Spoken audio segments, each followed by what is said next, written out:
Faut tout leur apprendre. Eh bien, écoutez, je vous souhaite la bienvenue, malgré la chaleur. N'oubliez pas de bien vous aérer.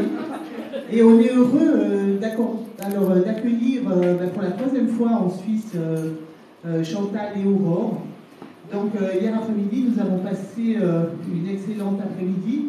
Aujourd'hui, vous êtes un petit peu plus nombreux. Hier, il y a eu une dizaine de personnes qui étaient inscrites qui ne sont pas venues finalement. Alors, on espère que ça va aller aussi. Et puis, on aura une pause. Vous pourrez aller peut-être acheter quelque chose de plus loin.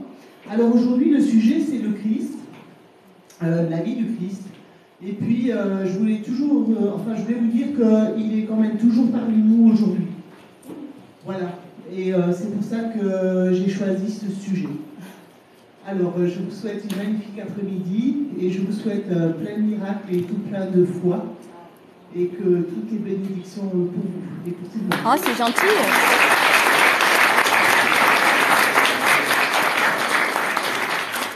Messieurs, dames, bonjour. Bonjour. Vous allez bien? Depuis hier, il y en a certaines qui vont mieux. Hein. Bon, bonjour à toutes et à tous. J'espère que vous allez bien. Hier, j'ai pris une conférence en l'honneur de la Vierge Marie, des apparitions mariales, où j'ai traité ce qu'on appelle les apparitions mariales. Et justement, hier, c'est très curieux, quand je suis rentrée à la maison, j'ai appris, et je voudrais dédier cette séance aujourd'hui au sinistre qu'il y a eu au Maroc, avec plus de 1000 et quelques personnes qui sont défuntes, décédées. Et ça m'a beaucoup fait de peine. Aujourd'hui, à la retransmission aussi de la Shoah par rapport à tout ce qui est... C'est l'anniversaire. L'anniversaire de la Shoah pour les Juifs, pour le peuple hébraïque, qui fête et tout ça, juste avant les fêtes de Hanouka. Comme Jésus était juif. Rosh Hashanah. Rosh Hashanah. Alors je voudrais dédier pour toutes ces personnes qui sont défuntes, si vous pouvez, en union de prière, prier pour ces personnes, parce que c'est quand même important. Tout à l'heure, si les gens ils veulent bien, on peut faire la prière des défunts pour toutes les personnes qui sont décédées au Maroc. Aujourd'hui, le sujet, c'est sur Jésus. Donc, Jésus, pour moi, c'est important aussi. Vous allez dire, ils sont tous importants. Mais en arrivant ici, je suis allée dans une église d'abord protestante et ensuite catholique, où quand je suis arrivée et que je suis rentrée, qui c'est que j'ai croisé? Jésus. Oui, mais c'est pas... Mais c'était le Christ miséricordieux. Et curieusement, comme quoi je n'ai pas fait exprès, comme quoi on est bien guidé, je vous ai ramené des prières au Christ miséricordieux. Alors là, j'ai dit, Jésus, c'est vraiment fort. Est-ce que d'habitude c'est Jésus, le cœur sacré de Jésus et tout ça, mais là c'était vraiment l'image que comme Chantal va vous offrir, vraiment le grand poster du Christ miséricordieux que alors vous là, aurez en plus petit. Prends-moi à côté en photo. Elle a fait une photo. C'était trop mignon. J'ai des petits signes qui font, donc comme quoi, même quand vous doutez, il ne faut jamais douter. Donc aujourd'hui, nous allons parler du Christ, de son passage qui... Et puis il y en a beaucoup qui disent, ouais, Jésus c'est mon pote, c'est mon copain, c'est mon ami. Beaucoup qui disent, ah moi j'aime bien les hommes un peu le style de Jésus. Ça m'a fait penser, moi, un ami qui était d'origine espagnole qui s'appelait Jésus, Jesus en espagnol, qui en plus il était charpentier, c'était très drôle. Jésus de surcroît, qui était charpentier, et qui un jour, le pauvre, il y a eu des histoires et tout, il s'est retrouvé en prison. Je dis, bah Jésus va en prison, ce qui s'est passé et tout. Donc aujourd'hui, je pensais ce matin à ce fameux Jésus qui était charpentier et qui lui-même d'ailleurs était charpentier aussi. Jésus, alors là, qui était donc ce fameux Jésus-Christ? Certains croient qu'il représentait simplement un grand enseignement des principes moraux. D'autres pensent qu'il était uniquement le chef de la plus grande religion du monde. Mais beaucoup ont des convictions le concernant qui vont bien au-delà de celle-ci et de celle-là. Les chrétiens croient que Dieu est effectivement venu nous rendre visite sous une forme humaine et ils en croient l'évidence. L'histoire de Jésus commence il y a 2000 ans. Avant d'être le Christ, Jésus était un homme parmi les autres. Christ qui veut dire consacré, celui qui a été oint d'une onction bénite d'huile, comme les rois d'Israël. Christ qui veut dire consacré, celui qui a été oint d'une onction bénite d'huile, comme les rois d'Israël. Jésus était juif, son véritable signe, ça continue. Il est né à Bethléem, ou à Nazareth, Jésus n'était pas un juif de la diaspora, c'était un juif de la Palestine. Il était donc rabbin, fils d'un artisan de Galilée, un charpentier. Le Messie, que l'on va retransmettre dans le peuple hébreu, le Mashiach, on dit, tant attendu par les Juifs, né d'une mère vierge qui est née à Bethléem, ville d'où sont traditionnellement issus les rois des Juifs, à commencer par le roi David. Fils de Marie, Myriam en hébreu, et ses grands-parents maternels, Anna et Joachim. Les évangiles ne donnent jamais la date précise de la naissance de Jésus. Ils se contentent de dire qu'elle s'est déroulée dans telle ou telle circonstance. Le pape Benoît XVI reconnaît que Jésus-Christ n'est pas né en l'an 0. Or, l'année 0 n'existait pas. C'est drôle, hein? La date du 25 décembre a été fixée par le pape Jules Ier en 337 après Jésus-Christ, pour contrecarrer le culte concurrent de Mithra, dieu perse, dont la naissance était célébrée ce jour-là.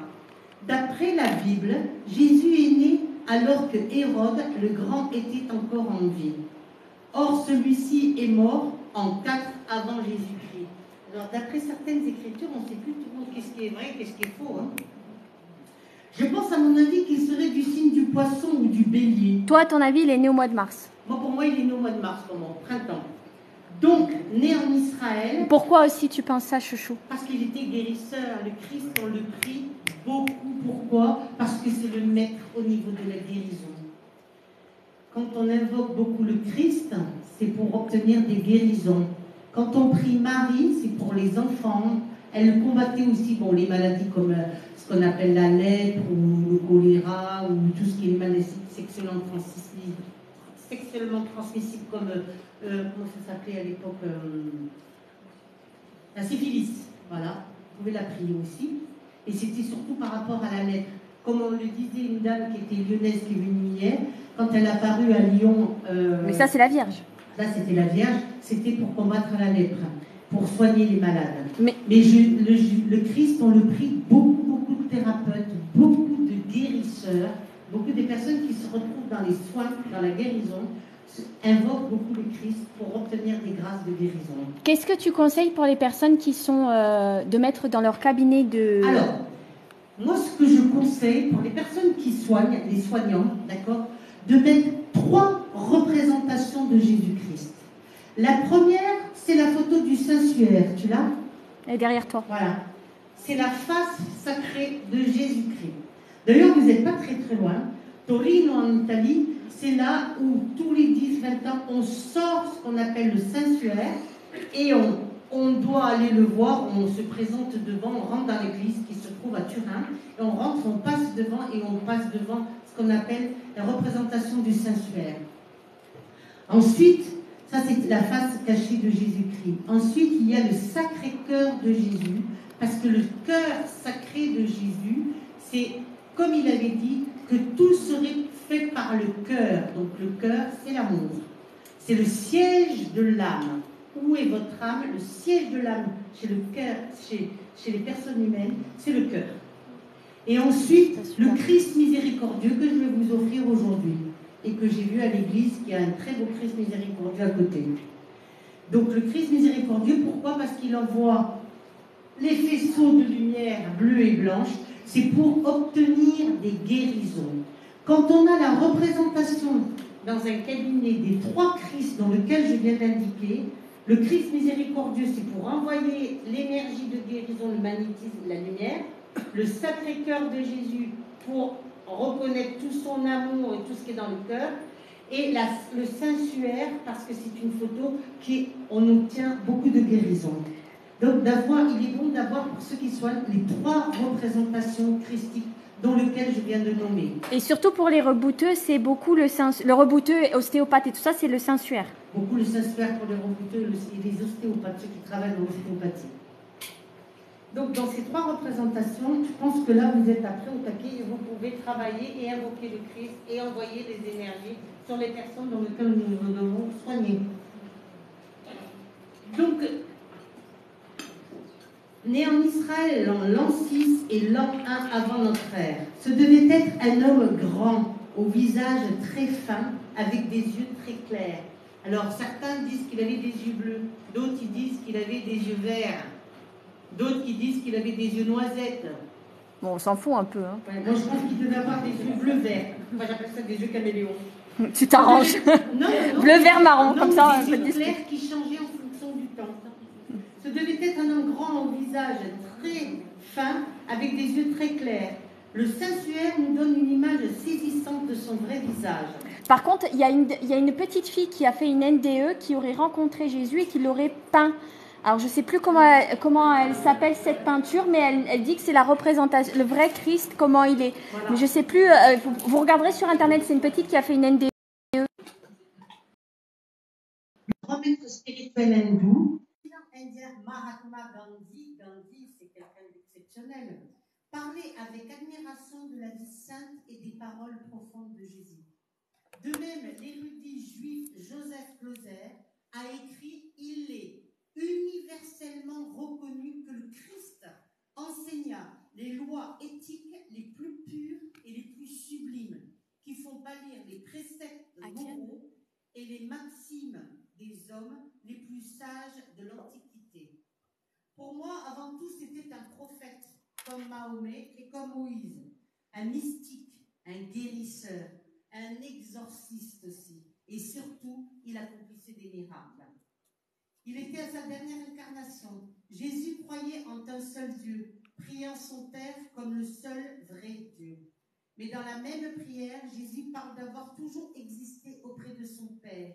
Et quand Philippe demande à Jésus de lui montrer le Père, Jésus lui répondit ceci. « Philippe, je suis avec vous depuis si longtemps, et tu ne me connais pas. Celui qui m'a vu a vu le Père. » Il prend alors la défense des méprisés, des sans-voix, des sans-droits, des exclus. Je pense à ce matin en sortant pour venir ici, j'arrivais pas à lever ma jambe pour rentrer la jambe dans la voiture et tout ça. Tout d'un coup, ma fille me dit, regarde, je vois un super athlète qui arrive en courant. Et puis je regarde les gens, il avait une jambe ton micro avec un pied et je l'ai vu courir comme un lapin. Parce qu'elle est montée dans la voiture, elle a dit, j'arrive pas à lever ma jambe parce qu'elle avait le short qui était coincé. Non, et à ce moment-là, il y a le gars qui passe avec sa jambe en moins, j'ai dit. Là, voilà. Ça m'a rappelé aussi une seule fois où j'allais à la plage et tout ça, j'ai dit, j'en ai marre, parce que quand c'est l'été, il y a plein de touristes et tout, donc vous mettez votre serviette, vous allez vous baigner, vous revenez, il y a quelqu'un qui a mangé sur un votre serviette. Je dis, je vous dérange pas trop. J'ai pas écrit mon prénom dessus, hein, mais c'est quand même ma serviette, un petit peu la récupérer. Et là, tout d'un coup, je dis, bon, il fait beau et tout, je regarde la mer, super bien. Et tout d'un coup, qu'est-ce qui se passe? Je dis, bon, alors, vous savez, je regarde toujours s'il n'y a pas des petits qui vont se noyer une poche sur les toujours. Je peux pas faire mettre, c'est maximum. C'est terrible. Et là, tout d'un coup, je me vois un gars qui me regarde, qui me dit, il fait beau, ben oui, c'est l'été. Alors, oui, il fait beau. Et puis, je le vois qui se lève, mais je n'avais pas remarqué, il avait cette fameuse jambe en titane, décidément. Et moi, je dis là, regarde-moi ça, comme on suit, tout ça. Donc, on met les pariaux, hein, pour les cache, moi j'appelle ça la cache-misère. On met les pariaux pour planter le gras, vous voyez ce que je veux dire. Et puis, tout d'un coup, j'entends mon guide qui me dit, regarde quoi? Regarde à gauche, regarde, tu vois le jeune allongé comme ça. Bon, c'est sûr, il avait des tablettes de chocolat. Moi, j'ai vu le gars à la place. Je le vois allongé qui se lève, qui dit, je viens de baigner. Et je le vois qui rentre dans la mer avec sa jambe de titane. Mettez un casque parce que je peux pas mettre plus fort le son. Dans le micro. Moi j'ai la bouée de sauvetage, je ne sais jamais s'il faut aller le chercher ou quelque chose comme ça. Hein. Et après je le croise comme ça, je rentre dans la mer, lui il sort de l'eau et dit, ah elle est fraîche, elle est bonne. Merci mon guide, j'ai répondu comme ça. C'est des petites anecdotes qui vous suivent et qui vous poursuivent et qui vous montrent. Quand il veut vous montrer quelque chose, croyez-moi, il vous le montre. Hein. Au moment où vous y attendez le moins. C'est ça. Je suis désolée. Donc il part dans le micro. Donc il prend la défense des méprisés, des sans-voix, des handicapés, des sans-droits, des exclus. Il s'expose aux critiques des pharisiens. Il est totalement indépendant de tous les préjugés de toute son époque, n'hésitant pas à rappeler les hypocrisies et leur mauvaise foi. Il parcourut tout Israël pendant presque 3 ans, entouré de disciples et suivi par des foules nombreuses, mais suscitant la jalousie et la haine des autorités religieuses de l'époque. Ce sont les évangiles qui rapportent la vie de Jésus-Christ telle que nous la connaissons. Évangile signifie bonne nouvelle. En anglais, cela signifie gospel. Tu suis? Qui évoque pour nous ces magnifiques chants noirs américains. Dans l'Annonciation, il raconte qu'un ange est apparu à Marie, une jeune fille de la ville de Nazareth en Israël, pour lui annoncer qu'elle serait enceinte miraculeusement. L'ange Gabriel, qui est l'ange de l'intuition, l'ange de l'annonciation, dit à Marie qu'elle était choisie par Dieu pour pouvoir être la mère de son fils Jésus. Marie était alors fiancée à un charpentier nommé Joseph, mais ils n'avaient pas couché ensemble.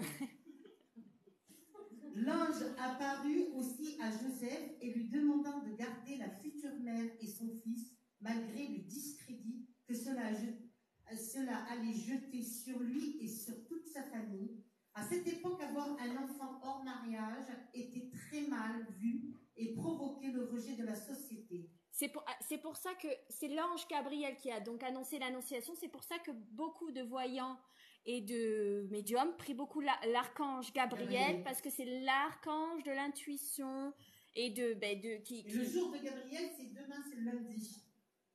Donc Jésus est né dans une étable ou une grotte servant d'étable à Bethléem, petite ville près de Jérusalem en hébreu, Jérusalem. Car Marie et Joseph étaient venus pour un recensement ordonné par les Romains, et à cette époque-là, la terre d'Israël était sous occupation romaine. Plus tard, la famille revint à Nazareth. Il ne nous est rien dit de l'enfance de Jésus-Christ, si ce n'est qu'elle se passa bien. Jésus a grandi dans une famille pieuse et instruite, comme la plupart des gens de l'époque. Les gens savaient lire et écrire et recevaient une instruction très poussée. Ils parlaient ce qu'on appelle l'araméen. Alors, il y a dans les taux vibratoires, vous avez ce qu'on appelle le français qui va dégager à peu près 1500 taux vibratoires. Vous avez à peu près le latin et tout ça, 1600, 1700 taux vibratoires. L'anglais, 1800 vibratoires. C'est pour ça qu'on écoute beaucoup des chansons en anglais, vous avez remarqué.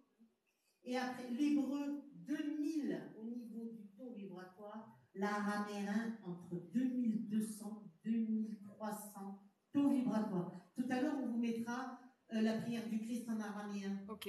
Ok. Vous avez sûr. Ok. Vous allez écouter parce que c'est magnifique. Et vous n'avez pas le choix. Ah ouais, vous n'avez pas le choix, c'est comme ça. Alors, plus tard, la famille donc revient à Nazareth. Les gens savaient lire, écrire et tout ça, donc ils parlaient l'hébreu ancien, mais l'hébreu qui a remplacé ce qu'on appelle l'araméen. Mais dans la Torah, l'araméen est beaucoup plus fort quand on parle en araméen, quand on récite une prière en araméen. C'est un taux qui est beaucoup plus fort qu'en hébreu ou en français ou en anglais, par exemple. Hein? D'accord? La prière. Dans la Torah, il est eu probablement 4 frères et des sœurs. Son père est mort sans doute assez jeune, lui laissant la charge familiale. Dans certains évangiles, retrace particulièrement la vie de Jésus lorsqu'il atteint l'âge de 30 ans environ, au moment où il commença un ministère de prédicateur et de guérisseur. On dit qu'il aurait, certaines personnes disent qu'il aurait terminé sa vie au Cachemire, d'autres à Jérusalem. Donc, d'après les Écritures, ils ne sont pas tout à fait d'accord. Hein. Jésus débuta en se faisant baptiser dans la rivière du Jourdain par un dénommé Jean, prophète. Le baptême consiste à se plonger tout en entier dans l'eau pour indiquer le désir de suivre Dieu dans sa vie. Ce qu'il faut savoir, dans le baptême, il y a 3 choses. Vous avez d'abord l'exorcisme, la bénédiction et la sanctification. C'est pour cela que faire baptiser les enfants, c'est très important. Tu peux expliquer pourquoi? Parce que vous, non seulement vous donnez la vie, l'âme à Dieu, vous protégez votre enfant, et comme il y a un exorcisme et tout ça, donc automatiquement on dégage tout ce qui est négatif pour apporter le meilleur à votre futur enfant qui va grandir et va avancer dans la vie. Parce que jusqu'à l'âge de 7 ans, vos enfants n'ont pas de protection, on va dire, entre le monde des esprits et le monde des vivants. Et donc, jusqu'à l'âge de 7 ans, les enfants sont plus fragilisés vis-à-vis des attaques des mauvais esprits quand ils sont bébés, etc.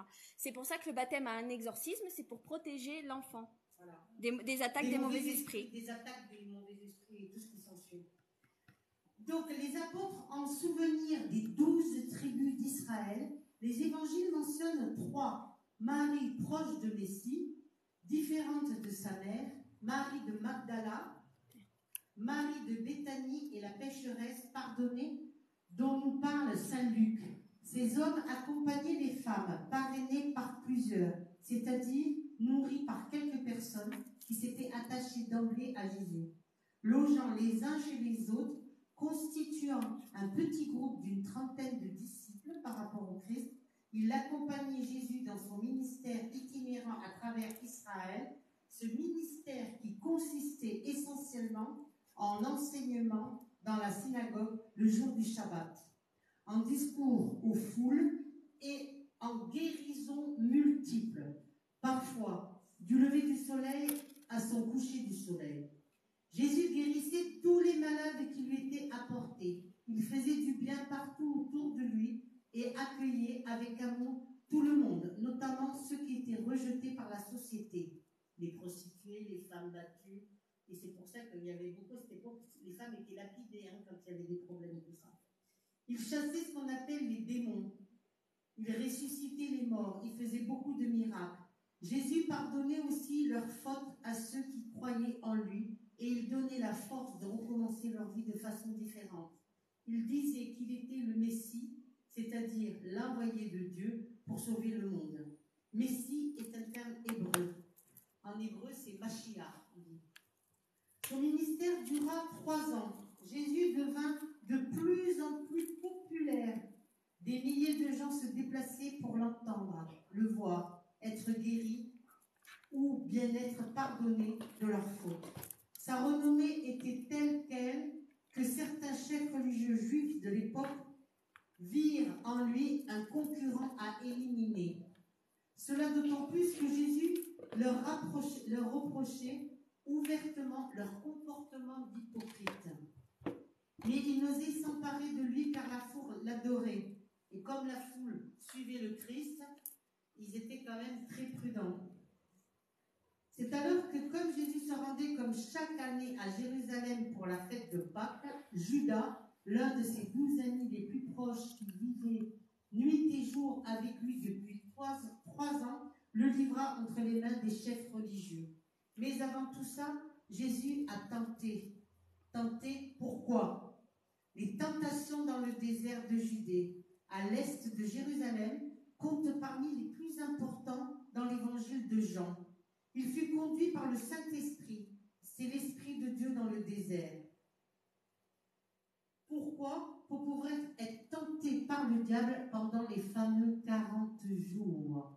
C'est pour cela que dans les fêtes de Pâques, les fameuses 40 jours qui suivent, avant la Pâques, il y a ce qu'on appelle, comment ça s'appelle? Le carême. Voilà, c'est pour voir si vous suiviez. Tu peux expliquer le carême? Qu'est-ce que le carême? Dans le carême, il faut se priver. Je le fais pour Jésus. Il faut se priver de tout ce qu'on a, tout ce qu'on aime. Le maximum. Alors j'en ai au début qui me dit Chantal, je peux pas. Alors je dis bon ben, t'aimes bien manger du pain, oui, ben arrête le pain. T'aimes bien manger ceci, ben arrête. Et alors quand vous aimez bien tout, c'est terrible. On va pas se réveiller tous les matins en suçant des glaçons. Hein. Donc on se prive, on fait carême, on fait restriction. Pourquoi le carême? Pour accompagner pendant les 40 jours consécutifs la traversée du Christ dans le désert où il était tenté par le diable et par le démon.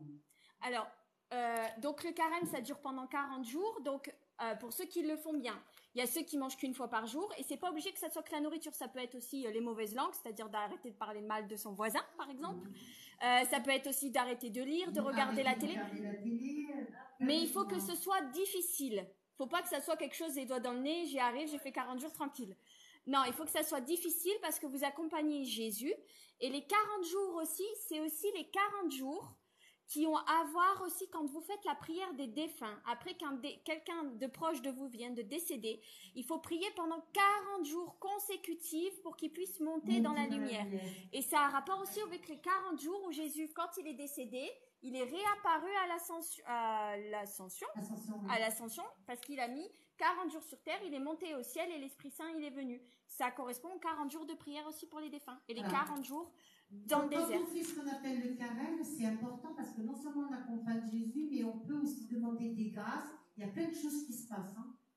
Je peux vous assurer, plus vous allez vous priver, plus vous allez sécher pas mal de choses, plus de choses peuvent se passer. Vous pouvez obtenir des grâces de guérison pour des personnes autour de vous, des grâces pour vous, ce que vous voulez, par exemple une guérison totale du corps, de l'âme, de l'esprit, tout ça. C'est exceptionnel et il faut savoir le faire.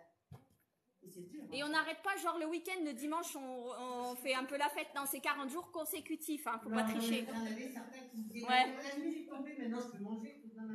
Alors par contre, comme dans le carême avec Jésus, c'est-à-dire dans le désert, vous aurez aussi des tentations. C'est-à-dire que des fois, il y aura des gens qui vont venir, vont vous dire, par exemple, je sais pas, vous arrêtez le chocolat pendant 40 jours et qui vont venir vous voir, vous dire, mais c'est pas grave, ils vont pas t'en vouloir si tu manges du chocolat pendant le carême. Et en fait, ça s'appelle des tentations. C'est pour vous empêcher de faire les choses correctement. Et aussi dans vos rêves. Dans vos rêves, beaucoup, vous allez avoir des tentations. Des gâteaux faits chez un pâtissier, tout ça, je disais, mais non, madame, on va partir avec. Mais comment? Mais non, tu les donnais, Ou je les donnais, ou mais je disais à la personne, je ne peux pas le manger. Mais comment ça, vous ne pouvez pas le manger? Mais vous savez ce que c'est un gâteau qui sort de chez un grand pâtissier, tout ça. Mais non, madame, je suis en période de carême. Quand on était en période... On est vraiment tentés. Quand on était en période... On vous montre des bonnes choses. Chouchou. Qui vous passent sous le nez. Quand on était en période de carême, Chantal, elle mangeait qu'une fois par jour. Et donc, des fois, on avait je dirais pas malheureusement, mais on avait des obligations où on devait aller au restaurant. Chantal, ce qu'elle faisait, c'est elle demandait, au lieu que le repas soit gâché, elle demandait que le repas soit mis dans un takeaway et qu'il soit donné à un SDF. Comme ça, elle accompagnait les gens au restaurant, mais en même temps, elle mangeait pas parce qu'elle avait son carême, mais elle le donnait à quelqu'un d'autre. Vous voyez, il y a toujours des solutions pour faire du bien en même temps que vous. Je venais à des familles où il y avait des enfants, où je voyais, il y avait trouvé la femme, donc je disais, bon, préparez-moi tout ça, je payais et je sortais dehors pour porter pour les pauvres, pour qu'eux puissent manger. Faire une offrande, comme on dit, ça c'est important. Donc après, c'est ça qui vous permet de grandir au niveau de l'intérieur. Tenter signifie mettre à l'épreuve, éprouver dans le but de certifier une ou des qualités pour voir comment la personne va alors se conduire, comment vous allez vous comporter. Résister. Si vous êtes tenté par quelque chose que vous adorez, est-ce que vous allez basculer et subir la tentation? Est-ce que vous allez résister? Ou est-ce que comment vous allez résister? Ou comment vous allez vous comporter? Tenter signifie ceci. Ou voir comment une personne se conduit, essayer ou éprouver la foi, la vertu, le caractère de la personne, par la séduction du péché, être sollicité à pécher par des tentations du diable. Plus tard, dans le jardin de Gethsémani, Jésus va être tenté jusqu'au sang. Jésus devait tout connaître de la condition humaine, être tenté en toutes choses, sans alors succomber. Pour être comme un roseau qui se courbe, mais qui ne casse jamais et qui va se plier.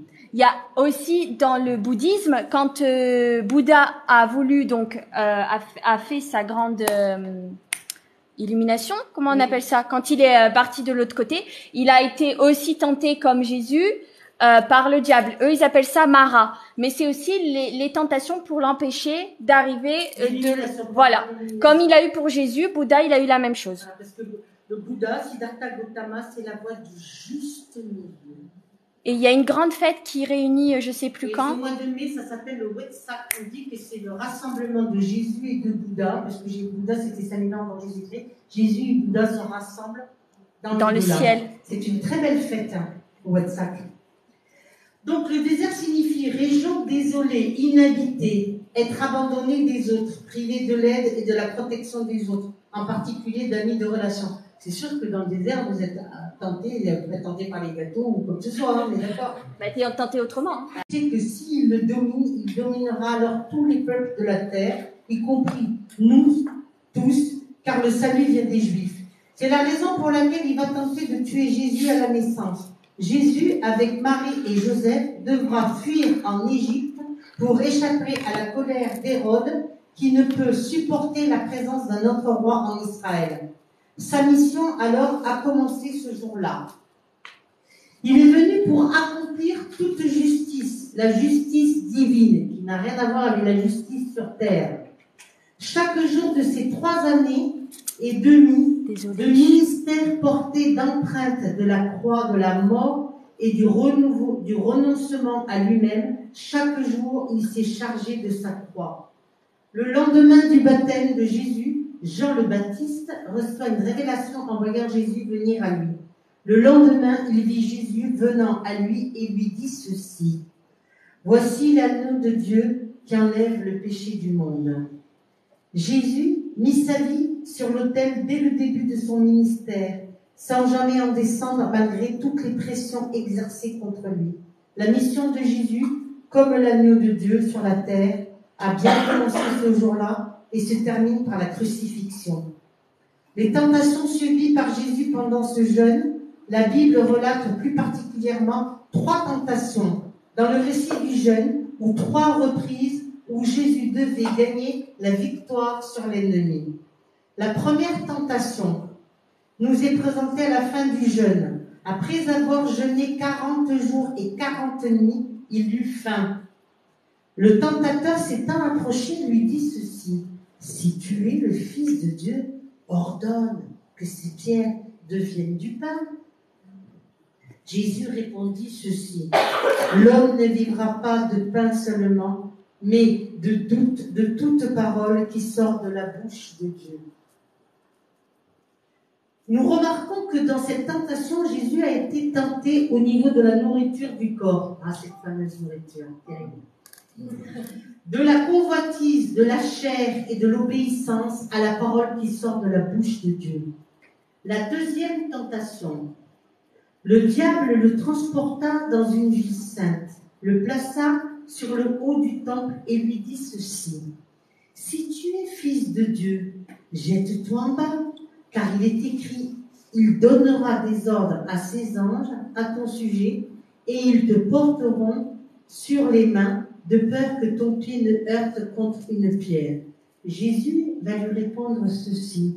« Tu ne tenteras point le Seigneur ton Dieu. » Tenter, ici, alors signifie éprouver le caractère de Dieu et de son pouvoir.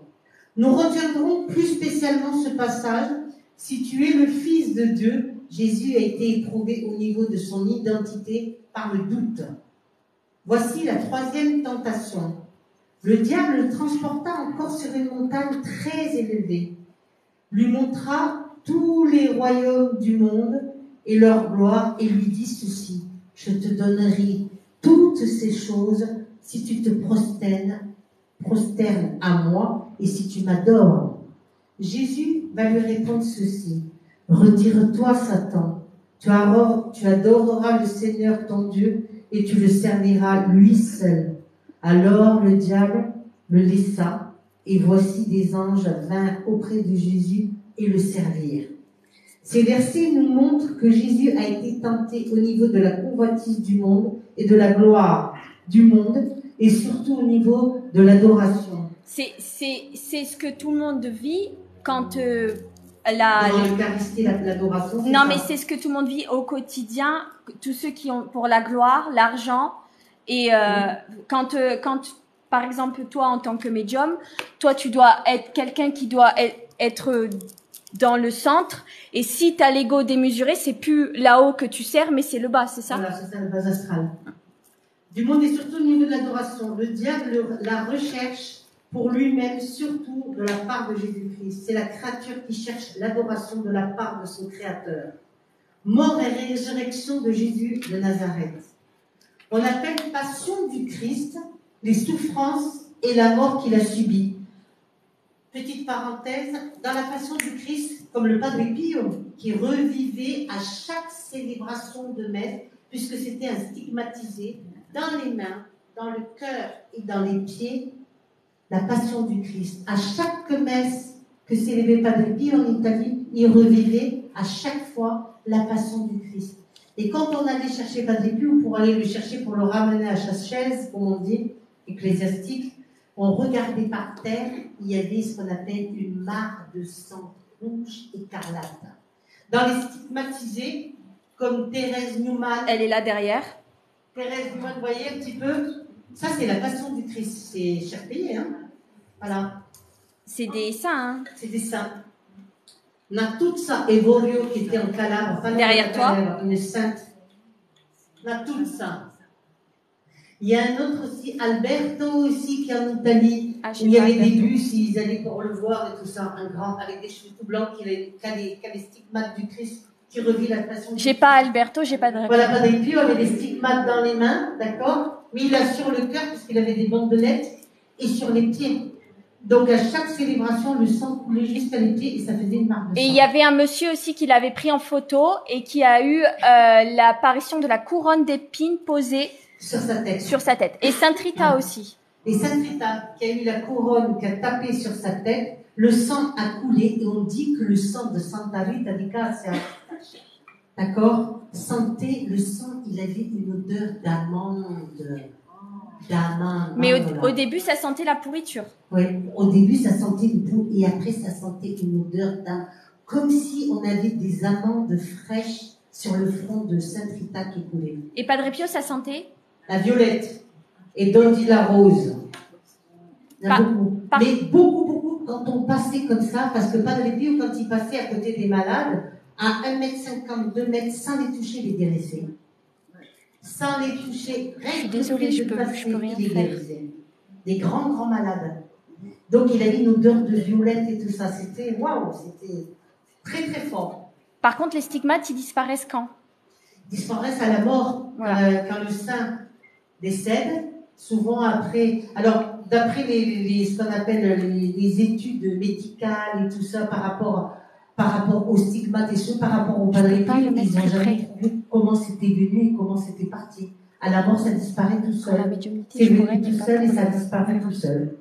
C'est un élément qui est un véritable mystère dont les théologiens n'ont jamais vraiment rien compris. Même les médecins, le médecin particulier de Padre Pio, n'arrivaient pas à comprendre tous les mystères qui se passaient avec ces apparitions de sang, de stigmates et tout ce qui s'ensuit.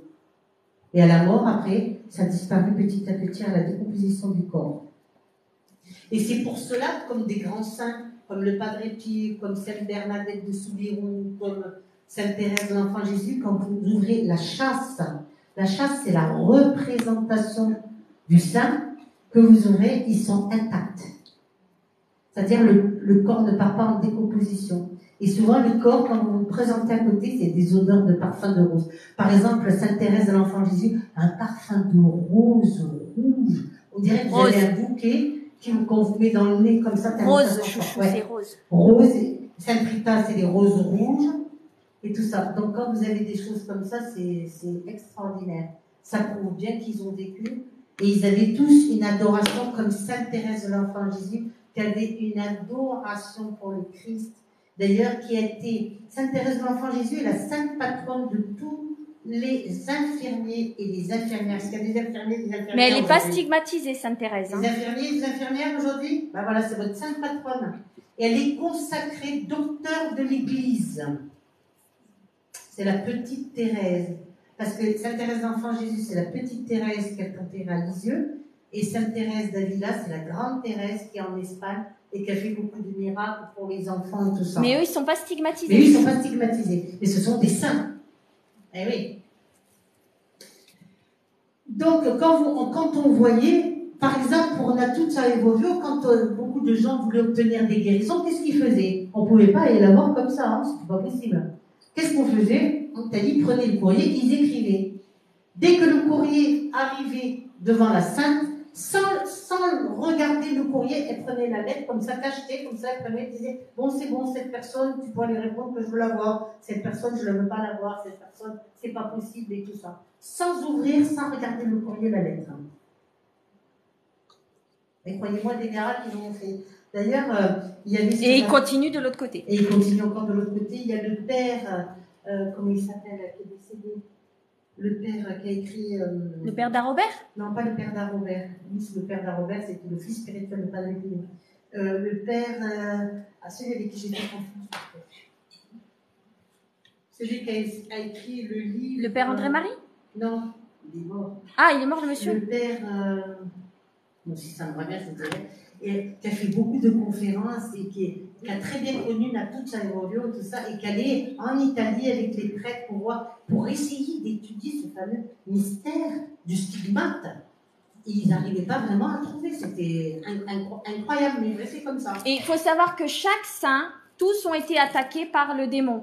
Et ça soit physiquement. Padre Pio était attaqué dans sa cellule, projeté contre les murs, etc. Sainte Thérèse aussi. Et même Saint Benoît, qui est un saint qui lutte contre le démon, il a été empoisonné par les autres moines. Donc c'est pas quelque chose qui est juste courant vis-à-vis de vous. Même les plus grands saints sont attaqués donc, par si le démon. les saints, ils sont attaqués, pourquoi nous, on n'est pas des saints et pourquoi on ne serait pas attaqués?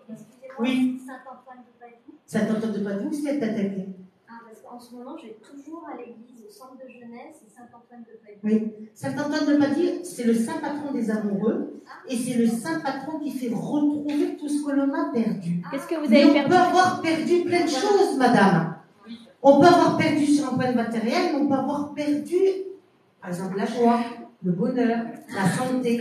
Il faut comprendre le message. Et surtout pour les problèmes de couple aussi. Voilà, quand ça ne va pas, dans le couple, puisqu'on dit que c'est le patron des amoureux, on invoque Saint-Antoine de Padoue en disant « Saint-Antoine de Padoue, rendez-moi ce qui n'est pas à vous, aidez-moi par rapport à ma femme, ou aidez-moi par rapport à moi, mon mari, ou à moi, ma femme, qui redevienne comme avant. » On retrouve sa raison. C'est très amusant parce que je suis allée avec mon mari. Et c'est une de nos amies qui nous a dit « Allez là ». Voilà, ben, c'est pas par hasard.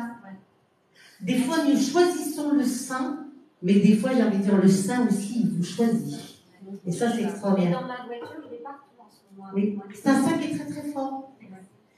Les deux saints qui sont décédés très jeunes, la plus jeune, c'est 24 ans, c'est Sainte Thérèse de l'Enfant Jésus, et Saint-Antoine de Padoue, qui avait l'âge de 36 ans, et qui est décédé tellement il marchait sur les routes pour prêcher la bonne parole, il n'avait plus de genoux. Les genoux étaient usés à 36 ans, madame. Plus de genoux parce qu'il partait comme un pèlerin, prêcher la bonne parole avec son baluchon. Il tapait aux portes, il demandait le gîte et le couvert et il prêchait la bonne parole. Mais c'est un saint qui est très important. Mais bientôt, là, il va y avoir un nouveau saint qui sera encore plus jeune, puisque c'est le jeune d'Italie. Oui. Comment il s'appelle Carmen, Carlo, qui lui avait une tumeur ou je sais plus. Qui est mort du cancer. Et il a pour lui, c'est un saint ce petit jeune, il est consacré saint, il vient pour guérir les Pas enfants. encore saint, mais il est en train de devenir parce qu'il est en train puisqu'il est en train de faire des miracles de l'autre côté. Il fait des miracles pour les enfants malades. Et croyez-moi, des enfants très malades avec des cancers, avec des trucs, c'est extraordinaire. Heureusement que nous avons des êtres pareils. Et lui, il a quoi, 18 ans, quelque chose comme ça? Plus jeune, 16 ans? 15 ans, il avait? Ouais. 15 ans, alors. 15 ans, il est décédé. Carlo. Oui. Donc, on appelle Passion du Christ la souffrance de la mort qu'il a subie. Le chef religieux attaquait Jésus ce qu'il disait au sujet de lui-même. Le souverain sacrificateur l'interrogea de nouveau et lui dit « Es-tu le Christ, le Fils de Dieu béni ?» Jésus répondit « Je le suis, et vous verrez le Fils de l'homme assis à la droite de la puissance de Dieu et venant sur des nuées du ciel. » Alors le souverain sacrificateur déchira ses vêtements et dit « Qu'avons-nous encore besoin de témoins? Vous avez entendu le blasphème? Que vous en semble-t-il? Tous le condamnèrent comme méritant la mort. Il faut savoir que dans la loi juive, il est interdit à un homme de se faire Dieu. Cela est puni de mort. Jésus, en se déclarant fils de Dieu et égal à Dieu, était donc coupable aux yeux des chefs religieux juifs. Mais Jésus ne disait pas qu'en tant qu'homme, il se prenait pour Dieu. Il disait qu'il était le Fils de Dieu. Dieu fait homme, c'est-à-dire qu'il était le Messie sauveur annoncé par les fameux prophètes. Étant placés sous juridiction romaine, les Juifs n'avaient pas le pouvoir de mettre à mort Jésus. C'est pourquoi ils allèrent trouver le responsable de Jérusalem, le procurateur romain Ponce Pilate. Mais Pilate vit le caractère non politique et inoffensif des propos de Jésus et le déclara alors innocent. Il voulut, Ponce Pilate, le libérer. C'est l'aristocratie sacerdotale juive et ses chefs, les grands prêtres, qui demandèrent que Jésus soit mis à mort. Si Jésus se prononce en faveur de l'impôt dû à l'empereur, il conteste par contre le paiement de l'autre impôt que payent également les Juifs. L'argent sacré, comme une somme destinée à Dieu, en fait verser aux prêtres, source de grande richesse pour l'aristocratie sacerdotale. C'est en cela que le message du Christ est contestataire. S'il est normal qu'un empereur étranger perçoive un tribut, il est au contraire aberrant de croire que Dieu puisse souhaiter qu'on lui verse des prières, des pièces d'argent. Dieu n'a que faire de sommes en métal précieux. Le tribut qui lui est dû ne peut être matériel. La fiscalité religieuse, pilier de la puissance économique du clergé, est ridiculisée par Jésus, qui lui oppose un nouveau tribut purement spirituel. Il remet ainsi en cause l'existence même des prêtres et du temple de Jérusalem. Alors, les chefs religieux firent pression sur lui en le menaçant d'en référer à César, Jules César, et en demandant que soit relâché à sa place un autre condamné. Ils obtinrent ainsi la crucifixion du Christ. Jésus-Christ fut supplicié et mourut la veille de la fête de Pâques, c'est-à-dire un vendredi, jour de la prière, curieusement. Et c'est le vendredi, c'est le jour de la prière et jour aussi de l'amour. De l'amour, de Vénus. L'amour, la grâce et la beauté, Vénus. Il avait 33 ans environ. C'était vers l'an 29 ou l'an 30 de notre ère. Il fut mis dans un tombeau juif avant que ne commence la fête. Un tombeau juif est une grotte que l'on ferme par une énorme pierre qui pèse au moins 1 tonne, que l'on fait rouler devant son entrée. Après l'exécution de Jésus, les prêtres en chef et les pharisiens sont allés dire à Pilate ceci. « Monsieur, nous nous sommes rappelés que cet imposteur avait dit, quand il vivait encore, après 3 jours, je dois être relevé. Ordonnez donc qu'on s'assure que la tombe reste fermée jusqu'au fameux 3e jour, de peur que ses disciples ne viennent le dérober et disent au peuple, il a été relevé d'entre les morts. » Explique pourquoi les 3 jours, chouchou. Les 3 jours sont fameux, la Trinité, le Père, le Fils, le Saint-Esprit. Mais par rapport au fait que incinérer les défunts au bout de 3 jours. Voilà. C'est pour ça que quand on enterre quelqu'un, il faut toujours respecter les fameux 3 jours et les 3 nuits avant d'enterrer ou d'incinérer la personne pour que l'âme se détache du corps. L'âme va sortir soit par la bouche ou par les pieds. Certaines personnes qui peuvent être très religieuses peuvent sortir par le côté et va partir, c'est la vie après la vie. 1er plan, 2e plan, 3e plan, 4e plan et tout ça. Donc il faut respecter les fameux 3 jours. Donc les 3 jours comme 3 jours où Jésus est resté dans le tombeau et les 40 jours où il est resté après sur terre avant de monter au ciel. Vous voyez la symbolique des chiffres par rapport aux défunts et par rapport à Jésus. Pilate leur a répondu, vous avez une garde. Allez, assurez-vous de la tombe comme vous l'entendez. Et c'est exactement ce que les ennemis de Jésus ont fait. Quand Marie de Magdalene et d'autres maris sont venus à la tombe du 3e jour, la pierre avait été roulée et un ange était assis dessus. Il y avait là les invités à regarder à l'intérieur de la tombe pour constater qu'elle était vide, entièrement vide. « Il n'est pas ici, leur a dit-il.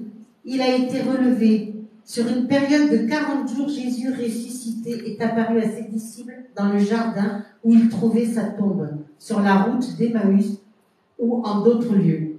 Il a alors parlé à des personnes seules, dont Pierre, et à des groupes de personnes. Il est même apparu à une foule de plus de 500 personnes. Résurrection vient du grec anastasis, qui signifie action de se lever et de se mettre debout. Une personne ressuscitée est relevée de la mort et ramenée à la vie. Elle est la même personne qu'avant sa mort. Pour moi, à mon avis, c'était une matérialisation qu'ils ont vue. Ils ont vu ce qu'on appelle l'apparition du Christ. Explique ce que c'est. Une matérialisation, c'est quand vous voyez un mort, mais comme je vous vois, vous le voyez tel qu'il est. vous avez l'impression que vous pouvez le traverser et tout ça, ça fait un peu comme le film Passe Mural. Vous voyez le mort et il se matérialise à vous pour vous montrer qu'il est bien là. Donc en fait, quand Jésus, ils disent que pendant 40 jours, Jésus est resté sur terre et que c'est sa résurrection, c'est plutôt une matérialisation. En fait, s'il était vraiment là, mais pas de chair. Mais ça s'appelle matérialisation, comme vos défunts peuvent faire, mais plus court, puisque c'est pas des Quand saints. on les voit au pied de votre lit ou dans les hôpitaux aux frontières de la mort, quand vous voyez votre papa, votre maman ou des frères et sœurs qui sont décédés, ça s'appelle une matérialisation. C'est cette fameuse matérialisation qui s'est passée dans les fameux jardins. Donc il a alors parlé à des personnes seules, il a apparu à 500 personnes, résurrection vient du grec. Une personne ressuscitée et relevée de la mort et ramenée à la vie, elle est la même personne qu'avant sa mort. Pour moi, à mon avis, c'est une matérialisation. Le départ de Jésus au ciel a lieu 40 jours après la fête de Pâques. En effet, selon les actes des apôtres, Jésus s'est montré vivant après sa passion pendant 40 jours, puis il leur a dit ceci. Vous allez recevoir une force, celle de l'Esprit Saint, qui descendra sur vous. Vous serez alors mes témoins jusqu'aux confins de la terre. Quand il lui dit cela, ils le virent s'élever, puis le second regard. La fête de l'ascension du Christ est donc 40 jours après le dimanche de Pâques, et donc toujours un jeudi. C'est depuis le XVe siècle que l'Église a fixé cette date du jeudi de l'ascension. Pourquoi le jeudi, chouchou? Parce que jeudi, c'est Jupiter, et Jupiter, c'est la chance et tout ça. Je reviens avec la chance. L'ascension, 6 semaines après Pâques. J'aime cette parole de Jésus. Je suis avec vous pour toujours et à jamais, jusqu'à la fin du monde. Ne jamais douter. Et qu'est-ce que l'Esprit Saint, chouchou, tu peux expliquer? C'est le Père, le Fils et le Saint-Esprit. Oui, mais on prie pourquoi l'Esprit Saint? On prie l'Esprit Saint souvent quand tu as des personnes qui perdent la tête, qui sont folles, ou qui deviennent Alzheimer, qui ont des problèmes dépressifs, ou qui ont des problèmes, des envies de se suicider, et beaucoup de personnes qui, comme on dit, perdent le premier étage, moi j'appelle ça. Et aussi pour garder toute la lumière au premier étage, c'est l'Esprit Saint qu'il faut prier. Et aussi, chouchou, quand on veut contre les tentations, quand on veut avoir toujours toute sa tête, on invoque l'Esprit Saint. Quand... Et il est représenté par quoi? Par la fameuse colombe. Tu l'as, l'Esprit Saint? Elle est là, parce qu'en fait, quand quelqu'un prie beaucoup l'Esprit Saint, voilà, vous allez avoir une colombe. Et, blanche. Voilà. Et ça, si un jour vous voyez vraiment une colombe et que vous priez l'Esprit Saint, ça veut dire que c'est un signe de sa part. Voilà, ça veut dire que Jésus est là. Et qu'il est là pour vous guérir. Et vous pouvez aussi prier l'Esprit Saint quand vous avez un entretien d'embauche avant pour vous permettre d'avoir toutes les idées claires. Les idées claires, l'Esprit Saint dans un corps saint, comme on dit. Très important. Alors, le chiffre 40, selon la Bible, c'est le nombre de l'attente, de la préparation, de l'épreuve ou du châtiment. La Bible recourt souvent aussi au chiffre 40, lorsque commence un nouveau chapitre de l'histoire du salut. D'autre part, 40 indiquerait la durée d'une génération ou d'autres périodes assez longues, dont on ignore la longueur exacte. Symbolise la mort à soi-même et la renaissance spirituelle. Selon M. Allende, c'est l'accomplissement d'un cycle dans le monde, ou plutôt le rythme des répétitions cycliques dans l'univers. 40 jours après la naissance, Jésus fut présenté au temple de Jérusalem pour sa purification légale, selon la loi établie. Les 40 jours de jeûne, le fameux carême dans le désert, c'est ce qu'il a fait. Durant 40 jours, c'est par l'ascension de Jésus de la résurrection. Le déluge de Noé dura 40 jours. Élie marcha 40 jours et 40 nuits avant d'atteindre le mont Horeb. Il jeûna pendant 40 jours avant de commencer son ministère public et il resta 40 jours sur le mont Carmel. Le prêtre Élie avait jugé Israël pendant 40 ans. À mon avis, Jésus aurait eu des enfants. L'Eucharistie, parce que Jésus, on dit qu'il aimait bien les belles femmes. Pour ça, Marie Magdala et tout ça, on dit que d'après certaines écritures, on aurait retrouvé pas mal de choses. Paris le Monial. Ce qu'il faut savoir, c'est que quand vous allez à Paris, vous allez tous au Sacré-Cœur, vous montez, vous avez toutes ces marches et tout ça, vous dites c'est beau, il y a le Christ, en plein plein dans le centre avec le Sacré-Cœur de Jésus. Je me suis trompée. Mais l'histoire ne vient pas de là. L'histoire vient de Paray-le-Monial, au fil du temps, bien avant le Sacré-Cœur. Sainte Marie-Madeleine à la Coque avait des apparitions du Christ. Et là, ils ont retransmis les apparitions qu'elle avait eues dans les peintures à Paray-le-Monial, du Sacré-Cœur de Jésus-Christ. Et ça serait parti de Paray-le-Monial pour pouvoir atterrir au Sacré-Cœur à Montmartre, à Paris. Ce qu'il faut savoir, c'est pendant la Deuxième Guerre mondiale, par rapport au Sacré-Cœur, les pilotes allemands avaient l'ordre de détruire Montmartre, le Sacré-Cœur. Quand ils arrivaient, les avions arrivaient au-dessus, et dès qu'ils arrivaient au-dessus donc, de la représentation de la chapelle Montmartre, ils perdaient la vue et ils jetaient les bombes un peu partout, tous les alentours, mais ils ont jamais pu détruire Montmartre. Jamais. Le cœur Jamais. Puisque le cœur sacré de Jésus, c'est le seul endroit à Paris où on prie nuit et jour. Vous entendez? Il y a ce que l'on appelle la présentation de l'Eucharistie.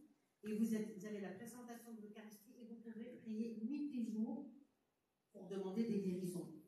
Au Sacré-Cœur, à Paris, sur le côté droit, vous avez ce qu'on appelle le Christ en argent, qui est tout en argent avec les bras ouverts. Je ne l'ai pas celui-là, je suis désolée. Et c'est un endroit qui est très très fort pour demander des guérisons. Je peux vous assurer que beaucoup de guérisseurs qui connaissent ça, ils y vont et ils demandent pas mal de choses et ils obtiennent ces guérisons. Mais c'est tout avec votre foi. Si vous dites, c'est même pas la peine.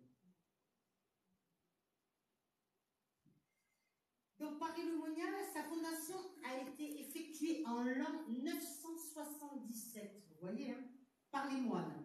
Le Sacré-Cœur de Montmartre, érigé à la fin du 19e siècle, Marguerite à la Coque, le 20 juin 1671, donc après Paray-le-Monial, entra à 24 ans au couvent de la Visitation de Paray-le-Monial, après avoir entendu Jésus lui dire ceci: « C'est ici que je te veux. » Entre 1673 et 1675 ont lieu les grandes apparitions au cours desquelles Jésus lui dévoila son cœur sacré, passionné d'amour, et lui exprime son désir d'être aimé en retour. Il va alors lui rappeler son amour pour tous les hommes, dont il regrette la froideur et l'ingratitude. Il demande alors l'institution d'une nouvelle fête pour honorer son cœur en communion avec amour, un amour tout particulier ce jour-là. Il s'agit de la fête du Sacré-Cœur de Jésus, célébrée 3 semaines après la Pentecôte, qui sera instituée officiellement en l'an 1765 et étendue à toute l'Église en l'an 1856. Je bénirai moi-même les maisons où l'image de mon cœur sacré de Jésus sera exposée et honorée. Oui, vous avez bien entendu. Le Christ lui-même a dit que dans les maisons, si vous exposez sur la statue ou la photo du Sacré-Cœur de Jésus, il bénira votre maison.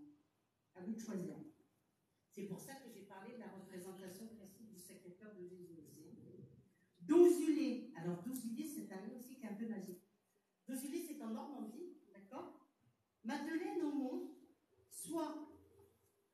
suit le 28 mars 1972 une croix. Cela se passait sur la colline devant sa maison, à Dozulé.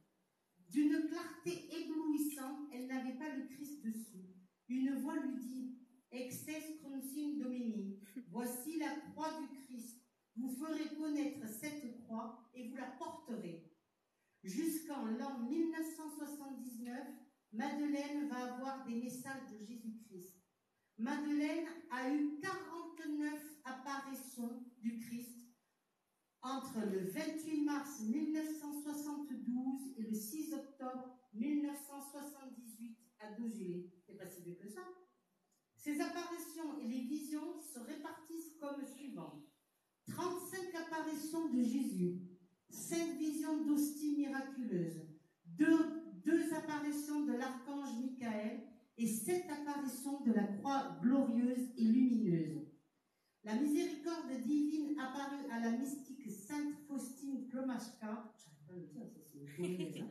de 1931 à 1938 en Pologne. Le rayon rouge qu'il y a sur la photo du Christ miséricordieux est le symbole de la force et le blanc est le symbole de la pureté. Ce sont la représentation iconographique du sang de Jésus-Christ et de l'eau sortie du côté de Jésus, transpercée par le javelot d'un soldat romain. Durant sa passion, et par cette image, j'accorderai beaucoup de grâce aux âmes. C'est pour cela que je vais vous l'offrir aujourd'hui. Le Saint-Suaire, le linge qui recouvrait le visage de Jésus de Nazareth, ou bien le linceul qui servait à envelopper son corps après sa mort.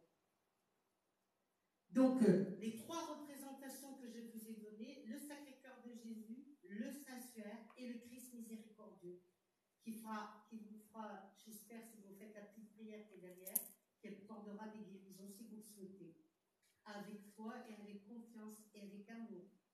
N'oubliez pas. Et je vais terminer ce message. Jésus est là, par un poème. Comme une fleur au printemps, comme un rayon du soleil, comme un enfant qui s'éveille, Jésus vient dans ton cœur. Doucement, il rentre. Simplement, il t'aime. Si tu lui ouvres ta porte, il vient y habiter. Si souvent tu l'oublies, lui ne t'oublie jamais. Il est là pour toujours, afin de remplir de son amour. Ouvre-lui ton cœur, il veut y déposer sa paix, il veut y déposer sa joie. Avec lui, tu n'as plus peur, car il soulage tes pleurs. Si rien ne va, si tout va mal, ouvre ton cœur à Jésus. Il est là, il attend pour te remplir de son amour. C'est un poème que Madame Nicole Novembre a écrit en 1986. Tu peux expliquer les différentes, par exemple, le petit Jésus de Prague, c'est on le prie pourquoi? Pour la maladie, pour les enfants qui sont malades. Derrière toi, il est, chouchou. Alors, après, il y a le bon berger. Pourquoi tu pries le bon berger, par exemple? Pour les paysans. Il y avait une petite paysanne à Nice qui venait tout le temps et qui gardait des moutons. C'était une Tahitienne. Le papé était... Et quand je la voyais, je disais, oh là là là là, je vous vois dans les montagnes, vous avez des moutons plutôt que je donne, j'ai une bergère, elle m'a dit oui. C'est trop mignon. La fois d'après, quand je suis allée à Lourdes et tout ça, je lui ai acheté une belle statue avec les petits moutons et tout ça, Jésus le bon berger. Et quand je l'ai revue, je lui ai offert cette statue, je dis ça c'est pour toi et pour tous tes petits moutons que tu gardes dans tes montagnes. C'est aussi celui qui guide aussi. Hein. C'est celui qui guide. Et alors, un jour, il se passe que dans les hauteurs de Nice, tu vois, il y a eu ce qu'on appelle des catastrophes, des éboulements et tout ça. Ah, oui. Moi, j'ai grandi avec des... Voilà, vers le Belvédère. Et donc, il y a eu des catastrophes et tout ça. Et la bergère qui était avec ses petits moutons, il fallait passer sur une route et la route était cassée. Et là, elle a pensé à moi, elle s'est dit, vite, vite, je vais invoquer Jésus le bon berger. Et là, elle a trouvé une autre petite route où elle a pu passer, et c'est là où elle a pu sauver tous ces moutons qu'elle gardait tous les jours. Donc, c'est une histoire qui était très mignonne et que je voulais vous raconter parce que je trouve que c'est quand même un... Et donc, Jésus le bon berger, c'est quand même important. Tu veux montrer, qu'est-ce que j'allais dire? Les signes, mais où est-ce qu'ils sont? Je les trouve plus minces. Montre de Julet, si tu veux. Ça y est, c'est fait. Je t'ai pas attendu. Alors, attends. Ah, voilà. Ça, chouchou. Tourne-toi, s'il te plaît. Alors ça, c'était... C'était à table, on était avec des guérisseurs à table. Ah ouais, on était avec des guérisseurs à table, on parlait tout ça, puis il parlait tout ça, et puis tout d'un coup, je prends le portable et je dis, regarde, qu'est-ce qu'il y a là? C'était sur la table. C'était sur la table. Et il y en avait, il me dit, tu sais, moi je l'aime, j'ai tous les jours, je le fais. Et là, on voit vraiment, c'est vraiment le Christ miséricordieux. Là, on va pas voir parce que c'est trop grand. Alors, c'était dans le feu d'artifice, le lendemain de la conférence que tu as fait sur Jésus. Et en fait, je sais pas si vous allez le voir, mais il est là. Juste là. Si j'agrandis trop, après, vous n'allez pas voir. Là, ici la tête. L'habit rouge. Rouge et blanc. C'était le lendemain de la conférence que tu as fait sur Jésus à Nice. À Nice, c'était...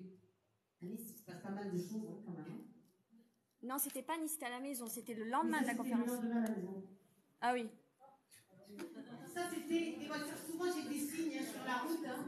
Alors je me suis dit, regarde, il me double et tout. Qu'est-ce qu'il voit? Je vois, j'ai dit, ok. Ça, c'était la fève que tu as eue. Ça, c'était une fève que j'ai eue. Souvent, ma fille, elle est dégoûtée parce qu'à chaque fois, j'ai la fève. Je ne sais pas exprès. C'est un truc. Alors, des fois, c'est on fait la tradition, on se met sous la table et on dit une part pour un, une part pour l'autre. Et moi, je me retrouve toujours avec des fèves. C'est un truc qui m'escagasse.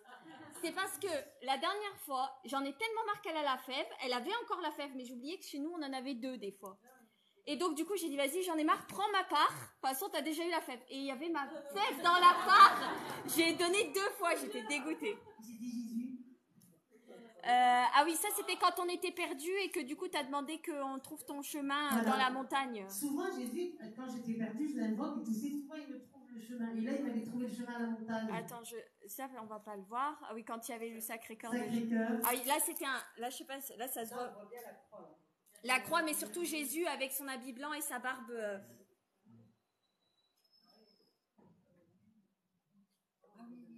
Vous voyez? En fait, il a l'habit blanc, la barbe, là on voit son nez. Chouchou, non, là, qu'est-ce que tu fais là? Oui, il y a un truc rouge, mais je sais pas ce que c'est. Là, on le voit avec le cœur sacré de Jésus. Voilà. Ça, c'était où, ça? C'était un concert de gospel. Là, je vais manger une glace, je sors, je vois ça, je remets partout.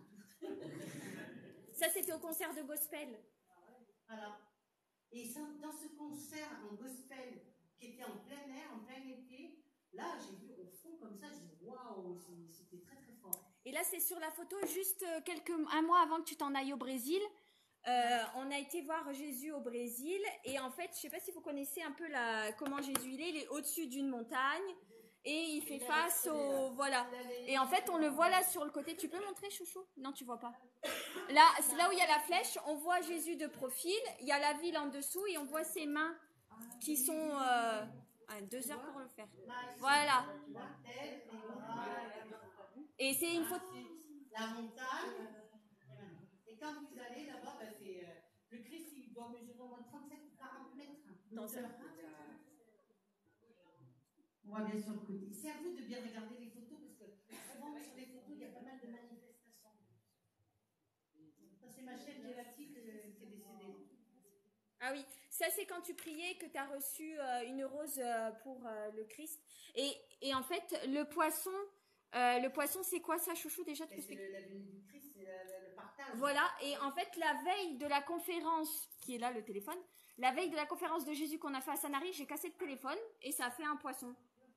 Et donc j'ai compris que c'était un signe de Jésus. J'ai dit quand même ça coûte un peu cher ton signe, mais bon, c'est comme ça.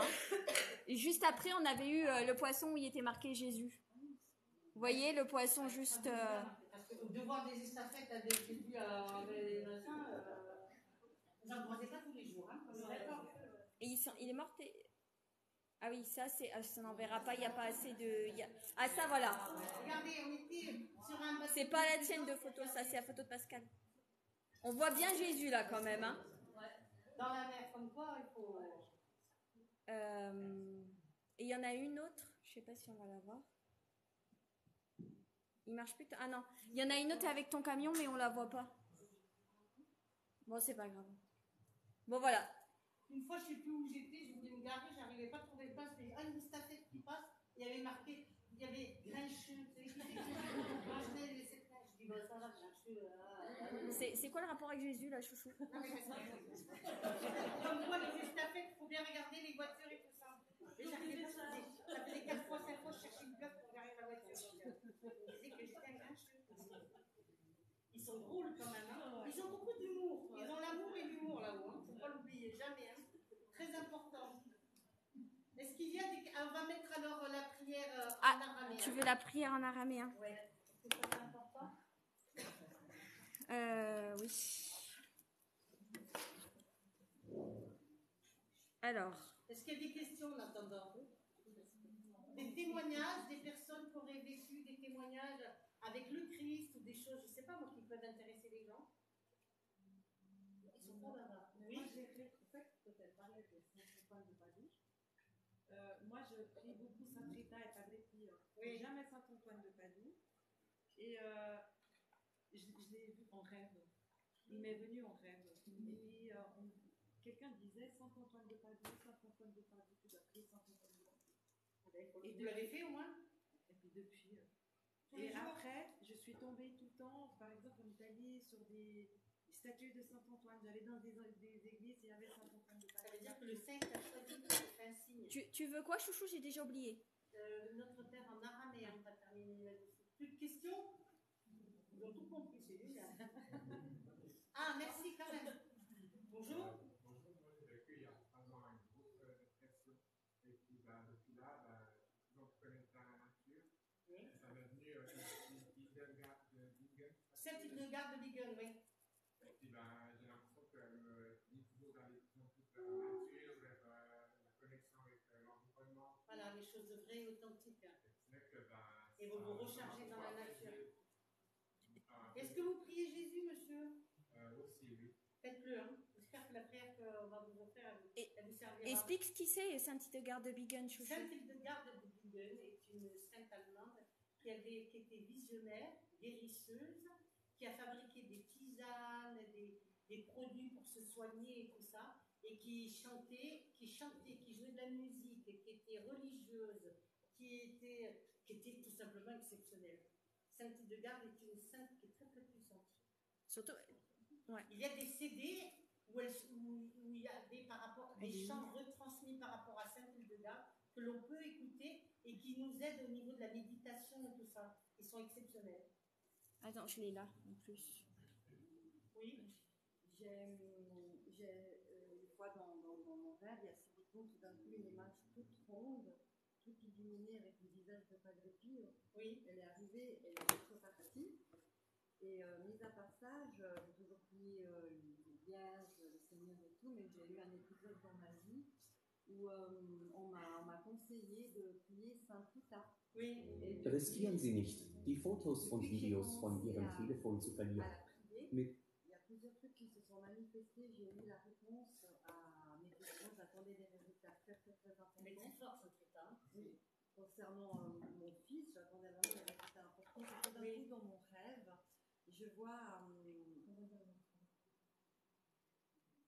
il y a plein d'enfants, pas un foyer, même un orphelinat. Je rêve d'un orphelinat et il y avait plein d'enfants, plein de bruit, plein de bébés qui pleurent. Et tout d'un coup, je vois passer une petite dame, toute recroquevillée sur elle-même, avec un bébé sur elle. Elle me dit, ne t'inquiète pas, ton fils va bien. Et après ça, voilà, j'ai eu la preuve qu'il allait bien. Et depuis ce moment-là, c'est vrai que Saint Rita fait partie de ma vie. Vous êtes déjà allé en Italie là-bas? Pas en Italie, mais pas en Italie, mais par contre, j'ai fait un petit bout de Saint-Jacques de Compostelle, directement en Espagne, et je me retrouve dans une église, et j'allais tout simplement tourner le dos, repartir, et j'ai comme la sensation qu'on fait comme ça, et là, je vois la statue de Saint. Mais vous félicitez tout le monde, je suis là. Attention, Sainte Rita, c'est une sainte qui est très exigeante. Il y a ce qu'on appelle la bénédiction. Quand je fais des conférences à Nice et tout ça, j'ai offert peut-être 200 roses à des personnes le jour de la bénédiction de Saint-Paris. Et donc, Sainte Rita, quand on lui demande quelque chose... Comme Saint-Expédie. Comme Saint-Expédie. Si vous lui promettez quelque chose, je te promets des roses, je te promets des bougies, et que vous ne tenez pas votre parole, elle va vous reprendre ce qu'elle vous a donné. Elle rigole pas du tout. Hein. Elle est très, très, très... Mais elle est très, très forte. Je mets la prière en araméen et comme ça je distribue et puis après on fait la pause. Voilà. Ok. Comme ça. Oui. Ah, il y a une autre question? Oui, madame. Ah, je la vois pas avec la prière. La semaine dernière, donc, j'ai fait j'ai eu envie de faire une prière moi je suis beaucoup avec Sainte Thérèse de Lisieux. Oui. Pour la paix dans le monde. Oui. Et le lendemain matin, je suis allée à la messe. Et les premières paroles prêtes, il a parlé d'une pluie de roses. Quel rapport avec Sainte Thérèse? Sainte Thérèse de l'Enfant Jésus, donc elle est consacrée docteur de l'Église, mais c'est aussi une sainte auquel on peut demander de nous trouver un fiancé. Moi, j'avais beaucoup d'amis à moi. Elle dit, oh là là, Sainte Thérèse, si vous pouvez m'envoyer un fiancé, ça serait bien. Tout ça. Alors j'ai dit, ben oui, mais tu l'as pris pour demander un fiancé. Mais qu'est-ce que tu vas faire en échange pour lui demander un fiancé? Bon alors, bon, si tu m'envoies le bon fiancé dans ma vie, tout ça, je te promets que je viendrai à l'Élysée te présenter mon fiancé, tout ça. Et j'avais une amie, donc elle avait rencontré ce fameux fiancé, j'ai dit, tu te désistes pas. Maintenant tu vas à l'Élysée, tu lui présentes. On peut le faire, Chouchou, maintenant? On peut le faire. On va écouter la prière du Christ, de notre Père, qui ouvre quand même... C'est pas la prière du Christ, c'est notre Père en araméen. C'est le Notre Père en araméen. Non, je n'ai pas besoin, je pense que c'est assez fort. Hein.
Ça s'est coupé tout seul.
Une demi-heure de pause Demi-heure de pause. et après on fait la médiumnité. On fait la médiumnité. Merci chouchou.